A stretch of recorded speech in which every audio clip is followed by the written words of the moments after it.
વિદ્યાર્થી મિત્રો, આપણે જોઈએ કે ધ્વનિ એ ઘન પદાર્થમાં પણ પ્રસરણ પામી શકે છે. આપણે જોયું કે ધ્વનિ એ વાયુ પદાર્થમાં પણ પ્રસરણ પામી શકે છે કે જેમ હવા વધારે હોય તેમ ધ્વનિનો અવાજ વધારે સંભળાય છે. તે જ રીતે પ્રવાહીમાં પણ ધ્વનિ પ્રસરણ પામી શકે છે. તેથી જ તો પાણીમાં રહેતી માછલીઓ તેમજ કોઈપણ સજીવ એકબીજાની સાથે વાતો કરી શકે છે, કારણ કે તે એકબીજાનો ધ્વનિ એટલે કે અવાજ સાંભળી શકે છે. તો આ ધ્વનિ એ ઘન પદાર્થમાં પણ પ્રસરણ પામે છે કે નહીં, તેના માટે આપણે પ્રવૃત્તિ જોઈએ. તો પ્રવૃત્તિ 13.9, 1 મીટર પટ્ટી કે એક લાંબો ધાતુનો સળિયો લેવાનો અને તેના એક છેડાને આપણા કાન પાસે પકડી રાખવાનો. તમારા મિત્રને મીટર પટ્ટીના બીજા છેડાને ધીમેથી ઘસવાનું કે ટકોરો મારવાનું કહો. એટલે કે મીટર પટ્ટી અથવા ધાતુનો સળિયો હોય તો તેના એક છેડા પર કાન રાખવાનો અને બીજા છેડા પર ટકોરો મારવાનો. આ રીતે આપણને આકૃતિ દર્શાવી છે તે રીતે અહીં આ પ્રસ્તુત ધાતુનો સળિયો છે, તેને એક છેડેથી કાનની બાજુ રાખ્યો છે અને બીજા છેડા પર તેના હાથ વડે ટકોરો મારવાનો છે. તો તેનો ધ્વનિ પ્રસરણ પામે છે કે નહીં, તો આપણે વિચારીએ. શું તમે ઘસવાનો ધ્વનિ સાંભળી શકો છો? પોતાની આસપાસ ઊભેલા મિત્રોને પૂછો કે શું તેઓ પણ આ ધ્વનિ સાંભળી શક્યા છે. તો પોતાની આસપાસ ઊભેલા ધ્વનિ ઘન પદાર્થોમાં પણ કારણ કે આપણને બીજી બાજુથી કાનથી આપણે સાંભળીએ તો કાન પર આપણને ઘસવાનો ધ્વનિ સંભળાય છે, પણ આપણી પાસે ઊભેલા બીજા મિત્રોને આ ધ્વનિ સંભળાતો નથી, કારણ કે ધાતુની મીટર પટ્ટીના એક છેડાને હળવેથી ઘસવાથી તેમાંથી ઉદ્ભવતો જે ધ્વનિ છે એટલે કે જે અવાજ છે તે પણ ધીમો જ હોય છે. એટલે અવાજ ધીમો હોવાને કારણે આજુબાજુવાળી વ્યક્તિઓને તેનો અવાજ સંભળાતો નથી, પરંતુ જે વ્યક્તિના કાન પાસે ધાતુનો સળિયો છે તેને બીજી બાજુએ ઘસવાનો અવાજ સંભળાશે. કારણ કે જો તેને ધીમેથી ઘસવામાં ટકોરો મારવાનો થશે તો ધ્વનિ ધીમો હશે અને જોરથી ટકોરો મારવાનો હશે તો તેનો ધ્વનિ મોટો હશે.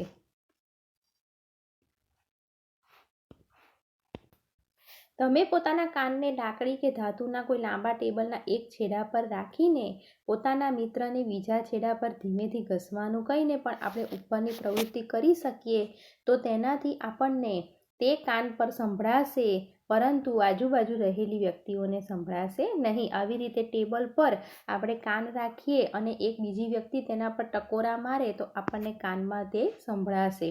આ રીતે ધ્વનિ ઘન પદાર્થોમાં પણ પ્રસરણ પામી શકે છે તે આપણે સાબિત કરી શક્યા. આપણે જોયું કે ધ્વનિ લાકડામાં કે ધાતુમાં પ્રસરણ પામી શકે છે. આપણે કાનને લાકડાના કે ધાતુના કોઈ પણ છેડા પર રાખીને બીજા છેડેથી ઘસવાનું કહીએ તો આપણને તે ધ્વનિ સંભળાશે. બંને કિસ્સામાં ધ્વનિ ધાતુમાં અને લાકડામાં બંનેમાં પ્રસરણ પામી શકે છે. વાસ્તવમાં ધ્વનિ કોઈ પણ ઘન પદાર્થમાં પ્રસરણ પામી શકે.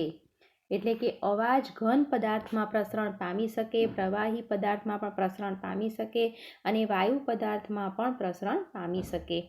તમે એક મનોરંજક પ્રવૃત્તિ દ્વારા એ દર્શાવી શકો કે ધ્વનિ દોરીમાં પણ પ્રસરણ પામી શકે. તમે ક્યારેય રમકડાનો ટેલિફોન બનાવ્યો છે? શું તમે કહી શકો કે ધ્વનિ દોરીમાં પણ પ્રસરણ પામી શકે? તો આ રીતે દોરીથી બનાવેલો ટેલિફોન છે તેનો એક છેડો મોઢા પર રાખ્યો છે અને બીજો છેડો કાન પાસે રાખ્યો છે. હવે બંને કપના તળિયે આવેલ કાણામાંથી દોરીના બંને છેડાઓ પસાર કરીને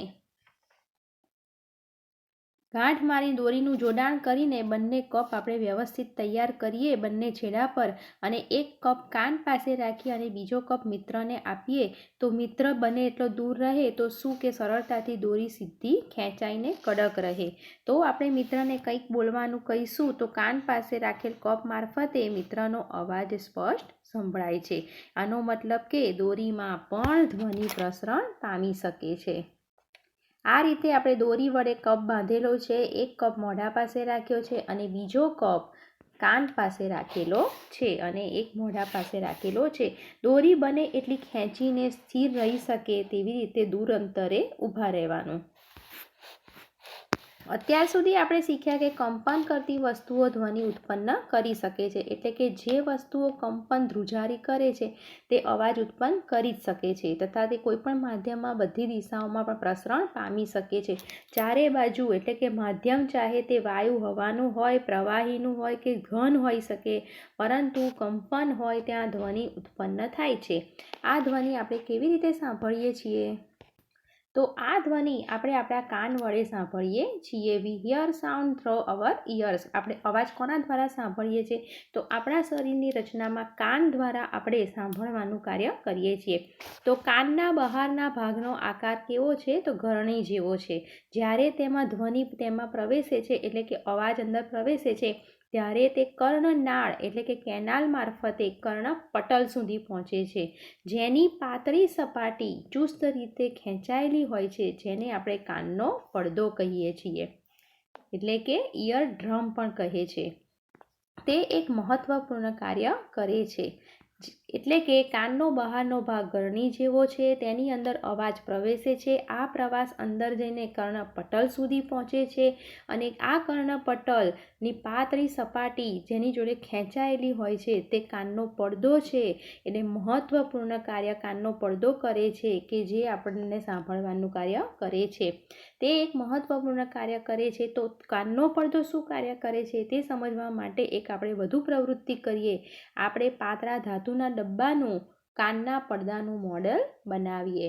એટલે કે એક પ્લાસ્ટિક કે ટીનનો ડબ્બો લીધો, તેના છેડાઓને કાપી નાખ્યા.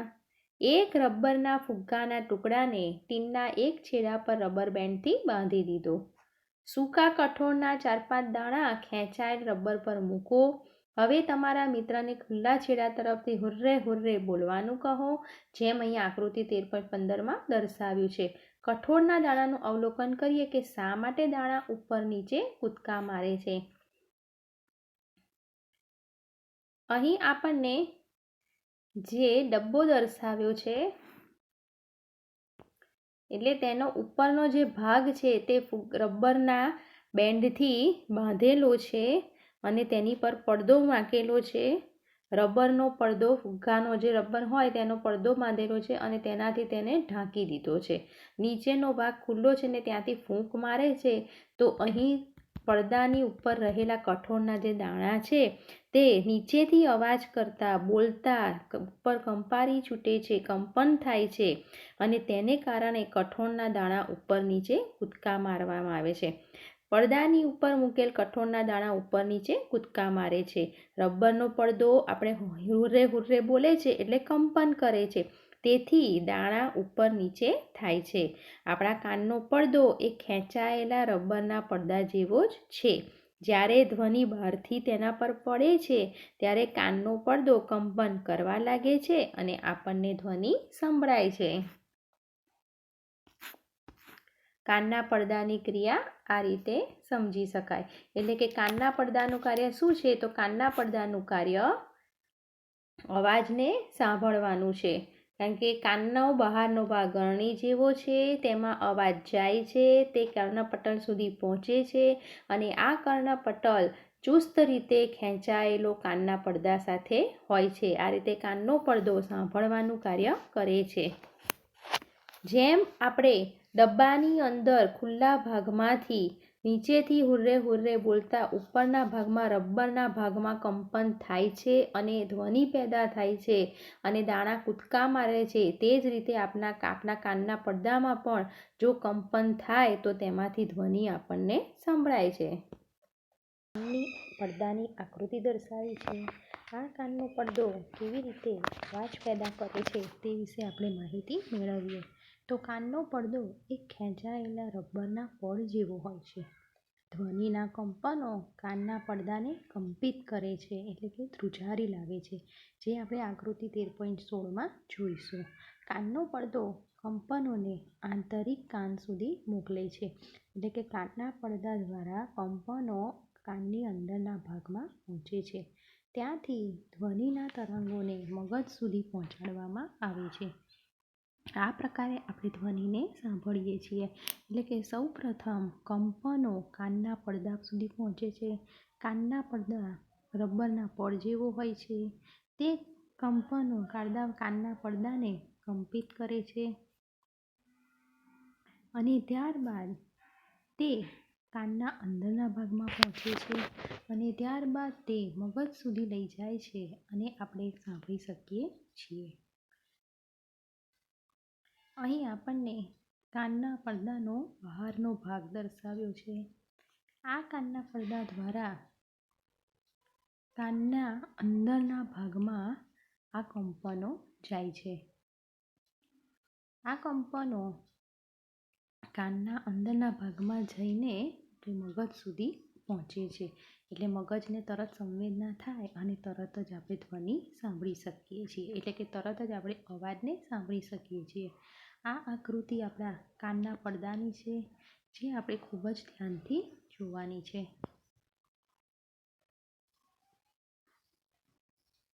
આ કાનની અંદરની રચના હોય છે.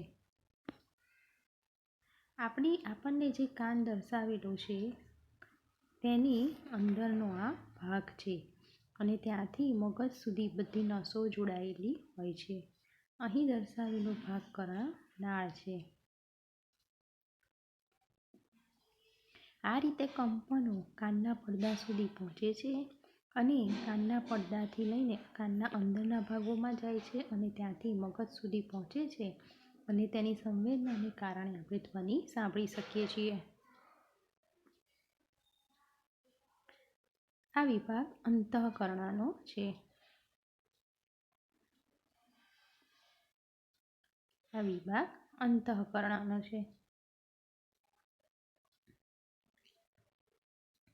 આપણે આપણા કાનમાં ક્યારેય તીક્ષ્ણ, અણીદાર કે સખત વસ્તુ નાખવી જોઈએ નહીં, કારણ કે તે કાનના પડદાને નુકસાન કરી શકે છે, જેથી સાંભળવાની એટલે કે શ્રવણ કરવાની શક્તિ ઓછી થઈ જાય છે.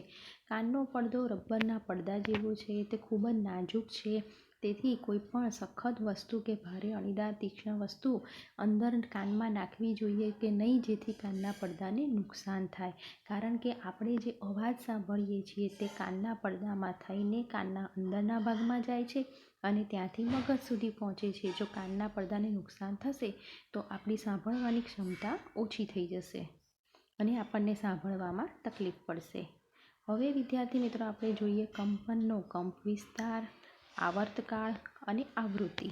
એટલે કે amplitude, time period and frequency of A vibration.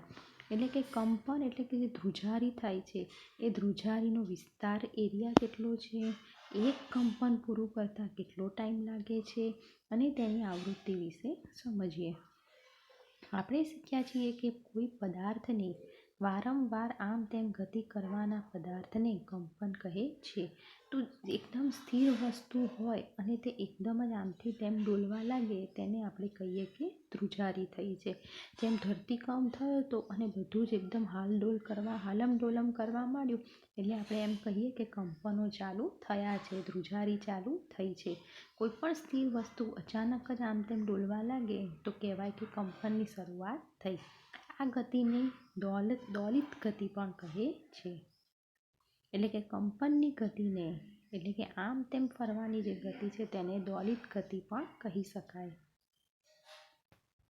આપણે અગાઉના વર્ગોમાં દોલિત ગતિ અને તેના આવર્તકાળ વિશે એટલે કે દોલિત ગતિ એટલે કે જે કંપન ધ્રુજારી થાય છે તે ગતિને દોલિત ગતિ કહેવામાં આવે છે અને એક આખું રાઉન્ડ પૂરું કરે તેને આવર્તકાળ વિશે આપણે સમજી ગયા છીએ. તો અહીં 1 સેકન્ડ દીઠ થતા દોલનોની સંખ્યાને દોલનની આવૃત્તિ કહે છે. આવૃત્તિને હર્ટ્ઝ એકમ દ્વારા પણ દર્શાવવામાં આવે છે. તેનો સંકેત Hz છે.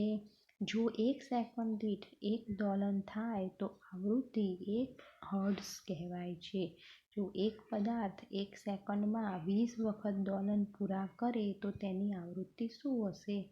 તો 20 હર્ટ્ઝ કહી શકાય. એટલે કે 1 સેકન્ડ દીઠ થતા દોલનોની સંખ્યાને દોલનની આવૃત્તિ કહે છે. એટલે કે જે કંપનો 1 સેકન્ડમાં કેટલી વખત થયા છે તેને આપણે દોલનોની સંખ્યા, 1 સેકન્ડમાં જેટલી વખત કંપન થયા હોય તેને દોલિત ગતિ એટલે કે દોલનોની સંખ્યા આપણે તેને દોલનની આવૃત્તિ પણ કહી શકાય. આ આવૃત્તિને એટલે કે 1 સેકન્ડમાં કેટલી વખત કંપનો થઈ શકે છે, તો તેને આપણે હર્ટ્ઝ એકમ દ્વારા દર્શાવવામાં આવે છે, જેનો સાયન્સમાં આપણે HZ તરીકે લખી શકીએ. 1 સેકન્ડ દીઠ 1 દોલન થાય એટલે કે 1 સેકન્ડમાં 1 વખત ધ્રુજારી થાય તો 1 હર્ટ્ઝ કહી શકાય. તો 1 સેકન્ડમાં 20 વખત જો દોલન પૂરા કરે એટલે કે 20 વખત જો કંપન થઈ શકે તો આપણે 20 હર્ટ્ઝ કહી શકીએ. તમે ધ્વનિ ઉત્પન્ન કરતા પદાર્થોને જોયા વગર ઘણા પરિચિત અવાજને ઓળખી શકો છો. તે કેવી રીતે શક્ય બને છે? તે માટે આવશ્યક છે કે ધ્વનિ અલગ અલગ પ્રકારના હોય. તમે ક્યારે વિચાર્યું છે કે કયા પરિબળો તેમને અલગ પાડે છે? એટલે કે અવાજમાં પણ ઘણા બધા ફેરફારો આપણે જોઈએ છે. કોઈ અવાજ જાડો હોય છે, કોઈ મોટો હોય છે, કોઈ તીણો હોય છે, તીક્ષ્ણ હોય છે, નાનો હોય છે. તો કંપ વિસ્તાર અને આવૃત્તિ એ ધ્વનિના અગત્યના ગુણધર્મો છે. શું આપણે ધ્વનિને તેના કંપ વિસ્તારો અને આવૃત્તિઓને આધારે અલગ કરી શકીએ છીએ? એટલે કે જે કંપન વિસ્તારો કેવા છે અને તેના ગુણધર્મ કેવા છે તેને આધારે અવાજ જાડો, પાતળો કે તીક્ષ્ણ બની શકે છે. અને બીજું આવૃત્તિને કારણે તેની આવૃત્તિઓ પરથી, કંપનોની આવૃત્તિ અને વિસ્તાર પરથી અવાજ જાડો, પાતળો, ઝીણો, તીક્ષ્ણ બની શકે છે. અહીં આપણે જોઈએ કે પ્રબળતા અને પીચ એટલે કે તીણાપણું. તીણો અવાજ ક્યારે હોય? લાઉડનેસ એન્ડ પીચ. અમુક અવાજ પ્રબળતા એટલે કે અમુક અવાજ મોટો પ્રભાવશાળી હોય અને પીચ એટલે કે તીણાપણું એટલે કે કોઈ અવાજ નાનો હોય તો એ શેને આધારે હોય તેના માટે આપણે સમજવા એક પ્રવૃત્તિ 13.11 જોઈએ કે એક ધાતુનો ગ્લાસ લો અને એક ટેબલ સ્પૂન લો. ચમચાને ધીમેથી ધાતુના ગ્લાસની ધાર પર અથડાવો. આ એક ગ્લાસ છે અને તેની ઉપર એક ટેબલ સ્પૂન એટલે કે ચમચીને લીધી છે અને ધાતુના ગ્લાસ સાથે આપણે ધીમેથી તેને અથડાવવાની છે. તો કયો અવાજ થાય તે આપણે જોવાનું છે. કંપન કરતા ધાતુના ગ્લાસને થર્મોકોલનો બોલ સ્પર્શ કરતા. આ રીતે ગ્લાસ લીધો છે અને તેની ઉપર એક ટેબલ સ્પૂન એટલે કે ચમચી વડે તેને અથડાઈએ તો તેમાંથી કંપન થાય છે અને તેના દ્વારા અવાજ ઉત્પન્ન થઈ શકે છે. ધાતુના ગ્લાસ સાથે ટેબલ સ્પૂનને અથડાવતા તેમાંથી એક ધ્વનિ સંભળાશે. ત્યારબાદ ચમચા વડે ધાતુના ગ્લાસ પર તીવ્ર પ્રહાર કરો. એટલે કે તેને ધીમેથી નહીં પરંતુ તીવ્ર એટલે ઝડપથી અથડાવો અને ઉત્પન્ન થતો ધ્વનિ ફરીથી સાંભળો. જ્યારે ગ્લાસ પર તીવ્ર પ્રહાર થયો ત્યારે તમે શું ધ્વનિ સાંભળ્યો?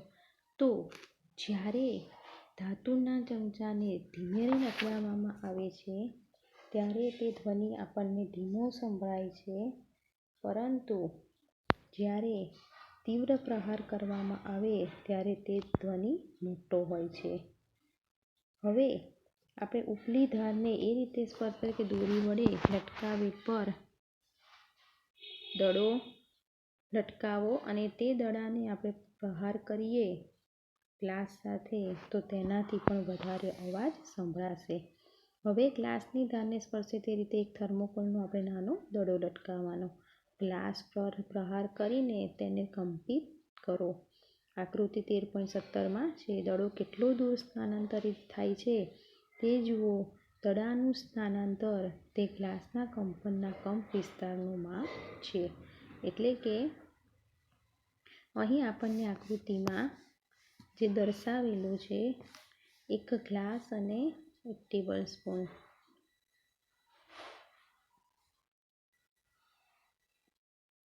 તો સૌ પ્રથમ આપણે આ ગ્લાસને મૂકે છે. પહેલાં ટેબલ સ્પૂન જે લટકાવી છે તે સીધી અથડાવીશું તો અવાજ કેવો રહેશે? ધીમો. પરંતુ તેની ઉપર એક આપણે આ થર્મોકોલનો બોલ લગાવી અને તેને જોરથી ગ્લાસ સાથે અથડાવીએ તીવ્રતાથી એટલે ઝડપથી તો અવાજ કેવો થઈ જશે? મોટો. અને દડો સહેજ ખસી જશે. હવે ગ્લાસ પર ધીમેથી પ્રહાર કરો અને પછી થોડા જોરથી પ્રહાર કરો. બંને કિસ્સામાં કંપન વિસ્તારોની સરખામણી કરો. કયા કિસ્સામાં કંપ વિસ્તાર મોટો છે? તો જ્યારે ગ્લાસ પર ધીમેથી અથડાવવામાં આવે છે ત્યારે અવાજ ધીમો આવે છે, અને જ્યારે તેના પર બોલ લગાડીને તેને જોરથી અથડાવવામાં આવે છે ત્યારે કંપન વધારે જોરથી થાય છે, કંપન વધારે પ્રબળતાથી થાય છે. તેથી તેનો અવાજ પણ એટલે કે તેનો ધ્વનિ પણ ઘણો જ મોટો રહે છે. એટલે કે જેટલો કંપન વધારે એટલો ધ્વનિ મોટો, અને તેટલા જ પ્રબળતાથી ગ્લાસથી બોલ પણ દૂર ફેંકાશે. જેટલો જોરથી અથડાશે એટલો દડો ગ્લાસથી દૂર જશે. ફરી એને ધીમેથી અથડાવવામાં આવશે તો દડો નજીક રહેશે, અને તેને જોરથી અથડાવવામાં આવશે તો દડો થોડો દૂર ફેંકાશે. ધ્વનિની પ્રબળતા ધ્વનિ ઉત્પન્ન કરતા કંપનના કંપ વિસ્તારના વર્ગના સમપ્રમાણમાં હોય છે.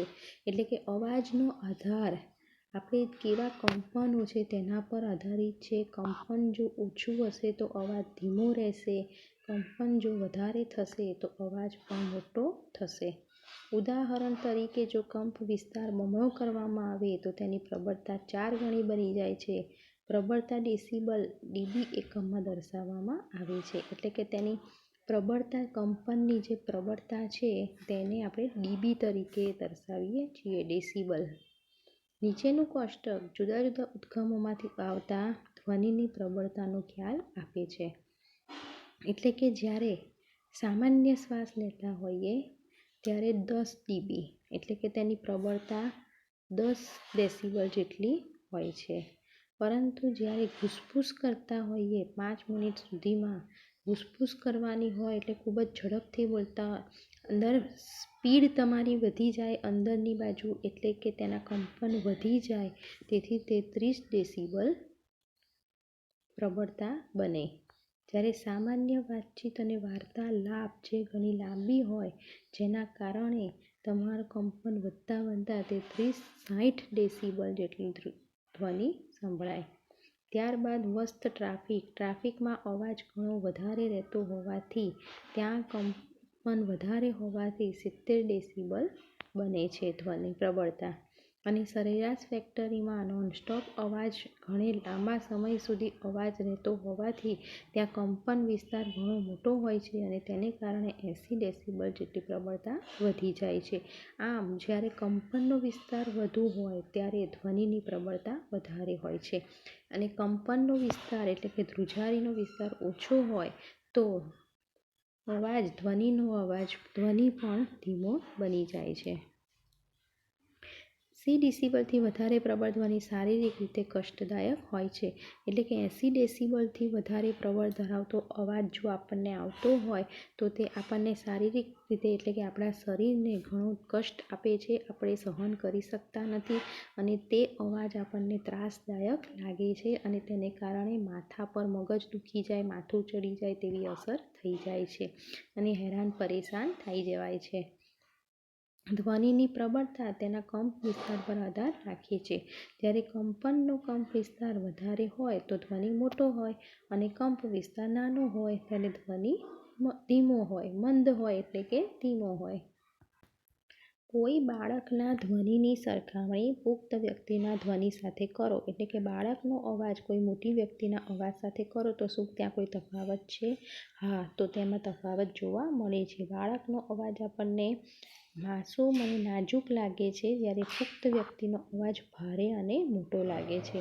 જો બે ધ્વનિ સમાન રીતે જોરથી બોલાયેલા હોય તેમ છતાંય તેઓ કેટલીક રીતે જુદા તો પડે જ છે. એક બાળકનો અવાજ અને એક પુખ્ત વ્યક્તિનો, મોટા વ્યક્તિનો અવાજમાં ફેર પડી જ જાય છે. ચાહે તે બંને ગમે તેટલા મોટેથી બોલે છતાં બાળકનો અવાજ નાનો જ લાગશે, એટલે કે ઝીણો લાગશે, અને પુખ્ત વ્યક્તિનો અવાજ જાડો અને મોટો લાગશે. ચાલો આપણે જોઈએ તે કેવી રીતે જુદા પડે છે. તો બુઝો કહે છે કે હું આશ્ચર્યચકિત છું કે મારો અવાજ મારા શિક્ષકના અવાજથી જુદો છે. ધ્વનિનું તીણાપણું તેની આવૃત્તિ નક્કી કરે છે. એટલે કે અવાજનું શ્રીલનેસ પીચ એટલે કે તીણાપણું, પાતળો અવાજ તેની આવૃત્તિ એટલે કે તેનો અવાજનું જે પાતળું હોવું તે તેની આવૃત્તિ પરથી નક્કી થાય છે. જો કંપનની આવૃત્તિ વધારે હોય તો અવાજ તીણો છે અને તેની પીચ વધારે છે. જો કંપનની આવૃત્તિ ઓછી હોય તો આપણે કહીએ છીએ કે અવાજ કંપનની આવૃત્તિ જો ઓછી હોય તો અવાજ ઝીણો બને છે. અહીં આપણને આકૃતિ દર્શાવી છે કે અહીં એક વ્યક્તિ ઢોલ વગાડે છે, પરંતુ આવૃત્તિ ધ્વનિનો તીણાપણો નક્કી કરે છે. ઢોલ વગાડે છે પરંતુ તેમાંથી નીકળતી આવૃત્તિ કેવી છે? આ રીતની તીક્ષ્ણ છે. અહીં આપણને કંપન દર્શાવેલા છે કે આ વ્યક્તિ પરથી જે સિસોટી વગાડે તેમાંથી તીણા કંપનો બહાર આવે છે.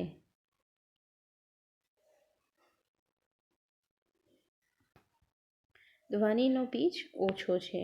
ઉદાહરણ તરીકે ડ્રમ એ ઓછી આવૃત્તિથી કંપન કરે છે, તેથી તે ઓછા પીચવાળો ધ્વનિ ઉત્પન્ન કરે છે.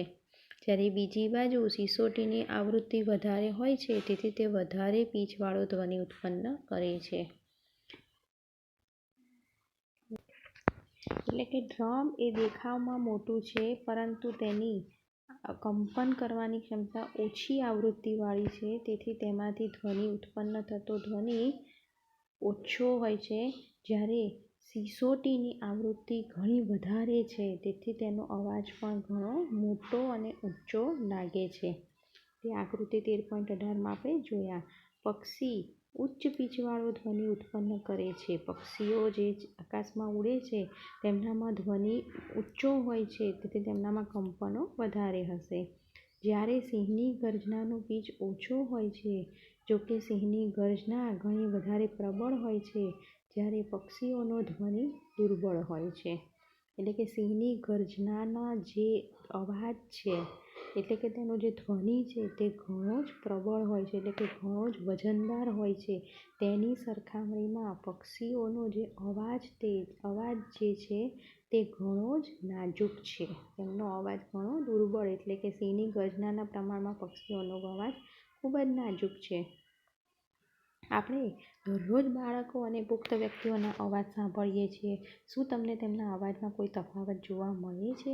હા, તો બાળકોનો અવાજ નાનો લાગે છે અને પુખ્ત વ્યક્તિઓનો અવાજ મોટો અને જાડો લાગે છે. શું તમે કહી શકો કે બાળકના ધ્વનિની આવૃત્તિ એ પુખ્ત વયના વ્યક્તિના ધ્વનિની આવૃત્તિ કરતાં વધારે હોય છે? તો હા, એમની આવૃત્તિ વધારે હોવાને કારણે અવાજ તીણો હોય છે.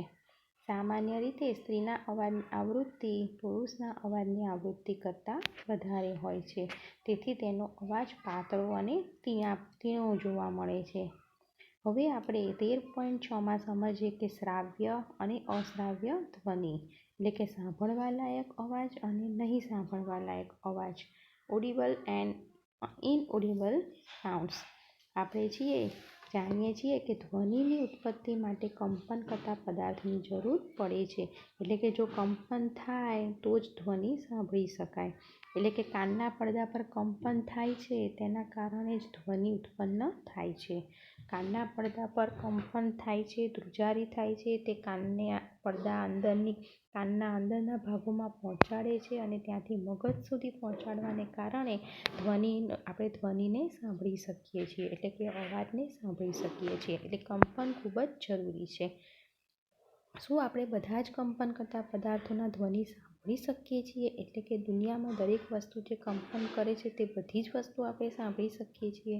તો હકીકત એ છે કે 20 કંપન, એટલે કે પ્રતિ સેકન્ડના 20 કંપન, એટલે કે 20 હર્ટ્ઝ કરતાં ઓછી આવૃત્તિવાળા ધ્વનિ મનુષ્યના કાન વડે પારખી શકાતા નથી. એટલે કે મનુષ્યની ક્ષમતા કેટલી છે?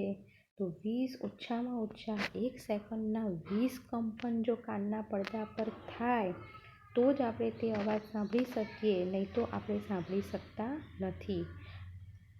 આવા ધ્વનિને અશ્રાવ્ય કહેવાય. એટલે કે 20 સેકન્ડ કરતાં ઓછા કંપન થયા હોય તો તેને અશ્રાવ્ય કહેવાય. એટલે કે તે સાંભળી શકાય નહીં. બીજી બાજુ 20,000 કંપન એટલે કે સેકન્ડના 20,000 કંપન એટલે કે 20 કંપન હર્ટ્ઝ કરતાં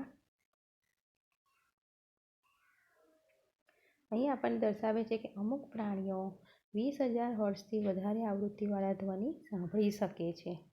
શ્વાન એટલે કે ડોગ્સ એટલે કે પ્રાણીઓની ક્ષમતા અમુક જ પ્રાણીઓ એવા છે કે જે 20,000થી પણ વધારે કંપન થતા હોય છતાં પણ તે લોકો દ્વારા અવાજ સાંભળી શકે છે. શ્વાન એટલે કે ડોગ્સ આ ક્ષમતા ધરાવે છે. કૂતરામાં આ ક્ષમતા હોય છે કે તે 20,000 કંપનથી હર્ટ્ઝથી પણ વધારે જો આવૃત્તિવાળા હોય તોય તે અવાજ સાંભળી શકે છે. પોલીસ કર્મીઓ ઉચ્ચ આવૃત્તિનો ધ્વનિ ઉત્પન્ન કરવાવાળી સિસોટીનો ઉપયોગ કરે છે જે શ્વાન સાંભળી શકે છે પરંતુ મનુષ્યો સાંભળી શકતા નથી કારણ કે મનુષ્યમાં તે ક્ષમતા નથી જ્યારે કૂતરામાં એ ક્ષમતા છે. તેથી તે પોલીસ કર્મીઓ અમુક સંશોધન માટે કૂતરાને સાથે રાખે છે કારણ કે તેનામાં 20,000 હર્ટ્ઝથી પણ વધારે આવૃત્તિવાળા ધ્વનિ સાંભળવાની ક્ષમતા તેનામાં રહેલી છે, શક્તિ રહેલી છે.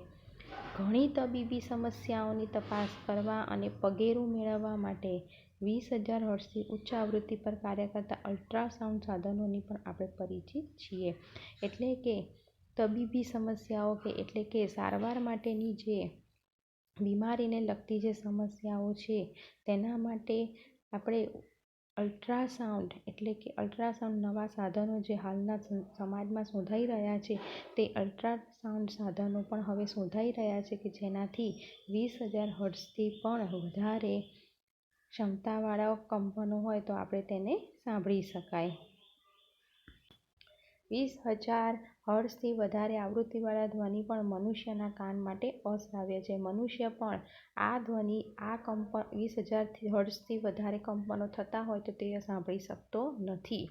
આમ મનુષ્યના કાન માટે શ્રાવ્ય આવૃત્તિની પહોંચ મર્યાદા આશરે 20 હર્ટ્ઝથી 20,000 હર્ટ્ઝ સુધીની જ છે.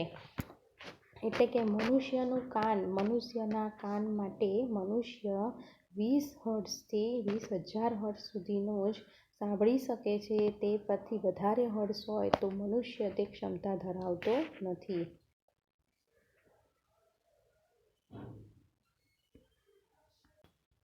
હવે 13.7માં આપણે સમજીએ ઘોંઘાટ અને સંગીત. Noise and music. તો કોને ઘોંઘાટ કહેવાય અને કોને સંગીત કહેવાય? તો સામાન્ય રીતે જે સુમધુર છે તેને આપણે સંગીત કહીએ છીએ અને જે બકવાસ છે જેને આપણે સહન નથી કરી શકતા તેવો અવાજ છે તેને આપણે ઘોંઘાટ કહીએ છીએ. આપણી આસપાસ આપણે વિવિધ પ્રકારના ધ્વનિ સાંભળીએ છીએ. આપણે જુદા જુદા પ્રકારના અવાજો સાંભળીએ છીએ. કોઈ પુખ્ત વ્યક્તિનો, કોઈ બાળકનો, કોઈ પુરુષનો, કોઈ સ્ત્રીનો, કોઈ નાના માસૂમ બાળકનો, કોઈ નાનું માસૂમ છોકરીઓનો, પ્રાણીઓનો, પક્ષીઓનો, આમ અલગ અલગ જાતના આપણે કોઈ વસ્તુઓનો, પદાર્થોનો આ ધ્વનિ હંમેશા ખુશી આપે છે. તો દરેક વખતે અવાજ આપણને ખુશી આપે તે જરૂરી નથી. પક્ષીઓ જો સુમધુર ગાતા હોય તો આપણને એ અવાજ આનંદદાયક લાગે, ક્યાંકથી સંગીત સંભળાય તો આપણને આનંદ થાય, પણ અમુક પદાર્થોના સખતરૂપી અવાજ હોય તો તે આપણને કષ્ટદાયક લાગે છે. ટ્રાફિકનો અવાજ પણ આપણને કષ્ટદાયક લાગે છે. શું ક્યારેક ધ્વનિ તમારા માટે અગવડનું કારણ બને છે? હા. તો કોઈ વખત અમુક એવું કોઈ જબરજસ્ત કામ કોઈ જગ્યાએ ચાલતું હોય અને તેના પર હથોડી કે માલ સામાનોનો જો અવાજ આવતો હોય કે વધારે પડતા ટ્રાફિકનો અવાજ હોય તો તે આપણને અગવડ પહોંચાડે છે. અમુક ધ્વનિ કાન માટે રુચિકર લાગે છે જ્યારે અમુક લાગતા નથી. જો કોઈ જગ્યાએ સરસ મજાના ગીતો વાગતું હોય, સંગીત વાગતું હોય તો તે આપણને ગમે છે, રુચિકર એટલે કે મનપસંદ લાગે છે, પરંતુ અમુક અવાજ આપણને બિલકુલ ગમતા નથી. ધારો કે તમારી પડોશમાં બાંધકામ કન્સ્ટ્રક્શનનું કામ ચાલી ગયું હોય તો કન્સ્ટ્રક્શન સાઇટ પરથી આવતો ધ્વનિ રુચિકર લાગે તો ના, ત્યાંથી આવતો મશીનોનો, હથોડીનો, અમુક એના સ્પેર પાર્ટ્સનો જે અવાજ આવતો હોય તે આપણને કષ્ટદાયક લાગે છે. શું તમે બસ કે ટ્રકના હોર્ન દ્વારા ઉત્પન્ન થતો ધ્વનિ માણો છો? તો બસ કે ટ્રકના હોર્ન દ્વારા ઉત્પન્ન થતો અવાજ પણ આપણને કોઈક જ વખત સામાન્ય રીતે એકાદ વખત જ આપણે સહન કરી શકીએ, પછી તે અવાજ વારંવાર જો કાનમાં ગૂંજતો હોય તો તે પણ આપણને અરુચિકર લાગે છે. આવા અરુચિકર ધ્વનિને આપણે શું નામ આપીએ છીએ? તો આવા અરુચિકર ધ્વનિને આપણે ઘોંઘાટ નામ આપીએ છીએ. કે અમુક વખતે તમે ખૂબ જ ટ્રાફિકમાં જઈને આવ્યા હોય અને હોર્નના અવાજો સાંભળીને તમે એમ કહેશો કે ખૂબ જ આજે તો ઘોંઘાટ લાગે છે. ક્લાસરૂમમાં જો બધા જ વિદ્યાર્થીઓ એકસાથે બોલે તો ઉત્પન્ન થતો ધ્વનિ શું કહેવાય? તો તેને પણ એક ઘોંઘાટ જ કહેવાય. કારણ કે ક્લાસરૂમમાં જો બધા જ વિદ્યાર્થીઓ એકસાથે બોલે તો આપણે એમ જ કહીશું કે નો નોઇઝ, એટલે કે શાંતિ રાખો, ઘોંઘાટ કરશો નહીં. એક કે બે વ્યક્તિ વાતચીત કરતી હોય તો તે સામાન્ય અવાજ લાગે, પરંતુ એકસાથે બધા જ વિદ્યાર્થીઓ બોલતા હોય તો તે આપણને ઘોંઘાટ લાગે છે. એટલે કે બહુમતીથી જે ફેલાતો અવાજ છે તેને ઘોંઘાટ કહી શકાય. બીજી બાજુ સંગીત વાદ્યો દ્વારા ઉત્પન્ન થતા ધ્વનિને તમે માણો છો, આનંદ લો છો. ચાહે તે રેડિયો હોય, ટીવી હોય કે બીજા સંગીતના સાધનોથી આપણે જે સંગીતના સૂર સાંભળીએ છીએ, વાદ્ય, તાલ, હાર્મોનિયમ, ગિટાર, તો તેનાથી આપણને આનંદ લાગે છે. કારણ કે સંગીતનો ધ્વનિ, મ્યુઝિકલ સાઉન્ડ એ કાનને ખુશી આપે છે. ડીજે જેવી સિસ્ટમથી પણ આપણા કાનને ખુશી મળે છે. હાર્મોનિયમ વડે ઉત્પન્ન થતું ધ્વનિ એ સંગીત ધ્વનિ છે. સિતારનો તાર પણ સંગીત ધ્વનિ આપે છે. પરંતુ જો સંગીત ધ્વનિ પણ બહુ મોટો બને તો તે કર્ણપ્રિય રહેશે? સામાન્ય રીતે આપણે નવરાત્રિ દરમિયાન પણ જોઈએ છીએ કે જે સંગીત હોય તે માપસરનું હોય અથવા ધીમેથી વ્યવસ્થિત હોય તો આપણને તે કર્ણપ્રિય લાગે છે. પરંતુ વધારે પડતું જો મોટેથી હોય, વધારે પડતું લાઉડલી હોય તો તે અવાજ અમુક જ સમય સુધી આપણે સહન કરીશું, ત્યારબાદ તે આપણને કર્ણપ્રિય બનશે નહીં. ત્યાર પછી આપણને તે અવાજ શાંત ક્યારે રહે તે વિશે આપણે વિચારીશું. એટલે કે સંગીતનો ધ્વનિ પણ અતિશય મોટો હોય તો તે ગમશે નહીં. હવે આપણે જોઈએ 13.8માં વિદ્યાર્થી મિત્રો કે ધ્વનિ પણ એક પ્રદૂષણ છે. એટલે કે નોઇઝ પોલ્યુશન, અવાજનું પ્રદૂષણ. જેમ હવાનું પ્રદૂષણ હોય છે તે રીતે ધ્વનિ પ્રદૂષણ. હવામાં આપણે હવાના પ્રદૂષણ વિશે તો જાણીએ જ છીએ કે હવામાં અનિચ્છનીય વાયુઓ તેમજ કણોની હાજરી તે હવાનું પ્રદૂષણ કહેવાય છે. કારણ કે હવાની અંદર શુદ્ધ હવા હોય તો તે સારી લાગે, પરંતુ બીજા અનિચ્છનીય નકામા વાયુઓ અને કણો પણ છે જે હવાનું પ્રદૂષણ કહી શકાય. તે જ રીતે પર્યાવરણમાં અતિશય અને અનિચ્છનીય ધ્વનિની હાજરી પર્યાવરણમાં અતિશય અને અનિચ્છનીય ધ્વનિની હાજરી એ ધ્વનિનું પ્રદૂષણ કહેવાય.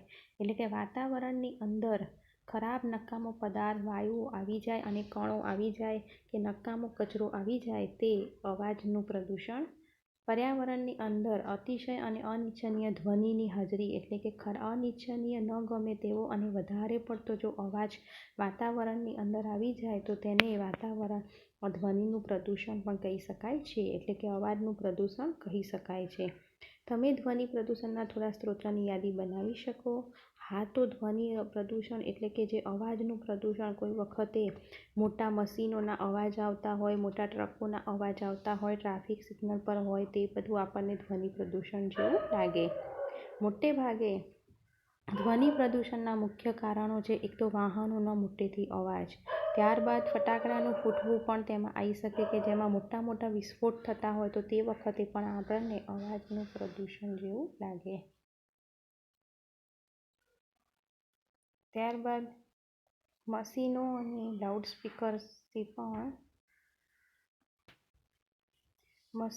લાઉડસ્પીકર્સથી પણ આપણને ધ્વનિનું પ્રદૂષણ લાગે છે. ઘરમાં કયા સ્ત્રોત ધ્વનિ ઉત્પન્ન કરી શકે છે? તો મોટા અવાજથી ચાલતા ટેલિવિઝન, ટ્રાન્ઝિસ્ટર, રેડિયો, કિચનના થોડા ઉપકરણો એટલે કે કુલર છે, એર કન્ડિશનર છે, આ બધાના જે પદાર્થોના આ બધી વસ્તુઓના જે ધ્વનિ છે, અવાજ છે, તે આપણને સખત પ્રદૂષણ એટલે કે સખત અવાજ ઉત્પન્ન કરે છે અને તેનાથી ધ્વનિ પ્રદૂષણ એટલે કે અવાજનું પ્રદૂષણ થઈ શકે છે. ધ્વનિનું પ્રદૂષણ ઉત્પન્ન કરવામાં ફાળો આપે છે. તો ધ્વનિ પ્રદૂષણની હાનિઓ કઈ છે? તો અવાજના પ્રદૂષણથી આપણને કઈ નુકસાન થઈ શકે છે. What are the harms of noise pollution? શું તમે જાણો છો કે તમારી આસપાસ અતિશય ઘોંઘાટની હાજરી અનેક સ્વાસ્થ્ય સંબંધિત સમસ્યાઓનું કારણ બની શકે છે? એટલે કે વધારે પડતા અવાજથી આપણના શરીરને નુકસાન પણ થઈ શકે છે, જેને કારણે આપણને અનિદ્રા, ઊંઘ નથી આવી શકતી, હાઈપર ટેન્શન એટલે કે હાઈ બ્લડ પ્રેશર રહે છે, ચિંતા રહે છે અને અન્ય ઘણી સ્વાસ્થ્ય સંબંધિત ખામીઓ ધ્વનિ પ્રદૂષણથી ઉત્પન્ન થઈ શકે છે. તો ધ્વનિના અવાજના પ્રદૂષણથી આપણને કઈ કઈ તકલીફ થઈ શકે? તો અનિદ્રા, હાઈપર ટેન્શન, ચિંતા તેમજ અન્ય ઘણી સ્વાસ્થ્ય સંબંધિત ખામીઓ થઈ શકે અને આપણે મગજ પર શાંતિ રાખી ના શકીએ અને મગજને ઊંઘ પણ મળી શકે નહીં. સતત પ્રબળ ધ્વનિના પ્રભાવ હેઠળ રહેવાવાળા વ્યક્તિની સાંભળવાની ક્ષમતા કામચલાઉ કે કાયમી રીતે ઓછી થઈ જાય છે. જેમ કે વધારે પડતા ટ્રાફિકમાં રહેવાવાળી વ્યક્તિની સાંભળવાની ક્ષમતા નોર્મલ વ્યક્તિ કરતાં ઓછી થઈ જાય છે. તો આ ધ્વનિ પ્રદૂષણને નિયંત્રણમાં રાખવાના આપણે ઉપાયો વિશે પણ વિચારવું જોઈએ. Measure to limit noise pollution, આપણે આ પોલ્યુશનને અટકાવવું જોઈએ. ઘોંઘાટને નિયંત્રણમાં રાખવા માટે આપણે ઘોંઘાટના સ્ત્રોતો પર નિયંત્રણ ચોક્કસ રાખવું જોઈએ. આ ઘોંઘાટ નિયંત્રણ કેવી રીતે કરી શકાય? તો આ માટે હવાઈ જહાજના એન્જિનો, પરિવહનના વાહનો અને ઔદ્યોગિક મશીનો અને ઘરેલું ઉપકરણોમાં સાયલેન્સર લગાડવા જોઈએ. એટલે કે એવું સાયલેન્સર મશીન આવે છે કે જેના દ્વારા અવાજ મોટો નહીં પરંતુ મોટા અવાજને તે બેસાડી દે. એટલે કે આ સાયલેન્સર દ્વારા મોટા અવાજ થતા વાહનોને લગાડવાથી તે અવાજ ધીમો કરી શકાય છે. તેમજ બોલવાની પ્રથા પણ હંમેશા ધીમી જ રાખવી જોઈએ. રહેણાંક વિસ્તારોમાં ધ્વનિ પ્રદૂષણ કેવી રીતે નિયંત્રિત કરી શકાય? તો આપણે જે એરિયામાં રહીએ છીએ ત્યાં જો આપણને અવાજનું મોટું પ્રદૂષણ નડતું હોય તો તેના માટે ઘોંઘાટ ઉત્પન્ન કરવાવાળી કામગીરીનું રહેણાંક વિસ્તારથી દૂર સંચાલન કરવું જોઈએ. એટલે કે ધારો કે ઘરની નજીકમાં કોઈ ફેક્ટરી કે કોઈ મોટી વ્યવસ્થા તંત્ર હોય તો તેને આપણે દૂર ખસેડી રાખવું જોઈએ. રહેણાંક વિસ્તારમાં હંમેશા શાંતિ જ રાખવી જોઈએ. ઘોંઘાટ ઉત્પન્ન કરતા ઉદ્યોગોને હંમેશા રહેણાંક વિસ્તારથી દૂર જ રાખવા જોઈએ, જેથી તેનો ઘોંઘાટ જનતાને નડે નહીં. ઓટોમોબાઈલ વાહનોના હોર્નનો ઉપયોગ બને તેટલો ઓછો કરવો જોઈએ, કારણ કે હોર્ન પણ એક ધ્વનિનું પ્રદૂષણ જ છે. ટેલિવિઝન અને મ્યુઝિક સિસ્ટમ ધીમા અવાજે હંમેશા ચલાવવા જોઈએ, તો જ તે સુમધુર લાગે, નહીં તો તે આપણને ધ્વનિ પ્રદૂષણ જેવા જ લાગે. ધ્વનિ પ્રદૂષણની હાનિકારક અસરો ઓછી કરવા માટે રસ્તાઓ અને ઇમારતોની આસપાસ વૃક્ષો વાવવા જોઈએ, જેથી ઘોંઘાટ રહેઠાણો સુધી ન પહોંચી શકે. રસ્તા ઉપર જો વાહનોનો અવાજ ઓછો કરવો હોય તો આપણે તેની આજુબાજુ બધી જ બાજુ જો વૃક્ષો વાવી દઈએ તો ઘટાદાર વૃક્ષોની વચ્ચે અવાજની ક્ષમતા ઓછી થઈ જશે અને પાછળ રહેતા રહેઠાણો સુધી અવાજ ઓછો પહોંચશે અને તે લોકોને નુકસાન થઈ શકે નહીં. આમ ધ્વનિ પ્રદૂષણ આપણે અટકાવવું જ જોઈએ અને બને એટલું શાંતિ રાખવી જોઈએ અને કોઈ પણ અવાજ એટલો અતિશય મોટો ન કરી દેવો જોઈએ જેનાથી રહેણાંક વિસ્તારના લોકોને નુકસાન પહોંચે. શ્રવણ શાંતિ એટલે કે હિયરિંગ ઇમ્પાયરમેન્ટ, સંપૂર્ણ શ્રવણ શાંતિ ક્ષતિ જે ભાગ્યે જ હોય છે અને તે સામાન્ય રીતે જન્મથી જ હોય છે. શ્રવણ ક્ષતિ એટલે કે સાંભળવાની ક્ષમતા આંશિક અશક્તતા સામાન્ય રીતે કોઈ બીમારી, ઈજા કે ઉંમરને કારણે હોય છે. સાંભળવાની ક્ષમતા ઓછી હોય તેવા બાળકોને ખાસ દેખભાળની જરૂર પડે છે. આવા બાળકો સંકેત ભાષા શીખીને પણ સંપર્ક કરી શકે છે, કારણ કે બોલવાની ક્રિયા એ સાંભળવાની ક્રિયાના પરિણામ સ્વરૂપ વિકસે છે. તેથી શ્રવણ અશક્તતાને લીધે પીડાતા બાળકોની બોલવાની શક્તિ પણ દોષપૂર્ણ હોઈ શકે છે, કારણ કે જે પૂરેપૂરું સાંભળી ના શકે, જે પૂરેપૂરું બોલી પણ શકે નહીં. પ્રૌદ્યોગિક સાધનોએ ટેકનોલોજીકલ ડિવાઇસીસ શ્રવણ ક્ષતિગ્રસ્ત વ્યક્તિઓના જીવનની ગુણવત્તામાં સુધારાને શક્ય બનાવી દીધું છે. શ્રવણ ક્ષતિગ્રસ્ત વ્યક્તિઓની રહેણી કરણીની વ્યવસ્થામાં સુધારો કરવા માટે સમાજ ઘણું બધું કરી શકે છે.